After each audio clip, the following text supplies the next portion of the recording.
مرحبا حبايبي، عساكم خير صحة وسلامة. إن شاء الله الكل تكونوا بخير. ورجعت وياكم اليوم بسلطة بسيطة جدا وسهلة جدا ومفيدة وغنية بالفيتامينات.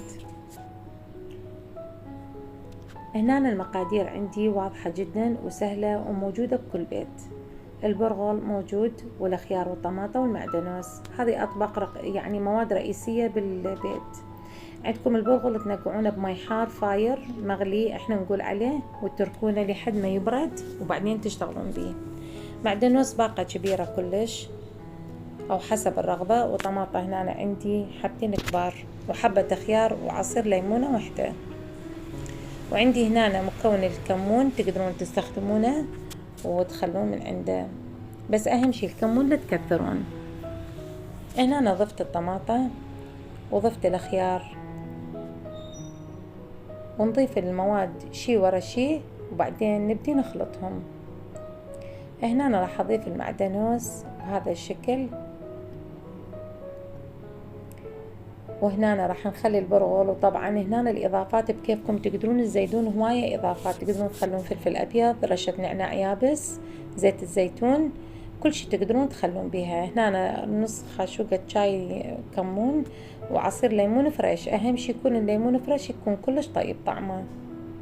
ورشة الملح بسيطة جدا، حتى مثلا من تريدون يعني تذوقوها ما تكون كلش مالحة أو كلش حامضة، ضيفوهم بالتدريج شوية شوية لحد ما تتأكدون من الطعم المناسب لكم.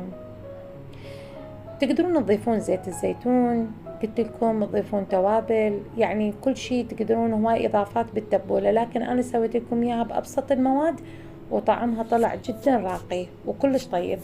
وحتى بالإمكان تضيفون إياها بصل ناعم، هم تطلع طعمها كلش طيب.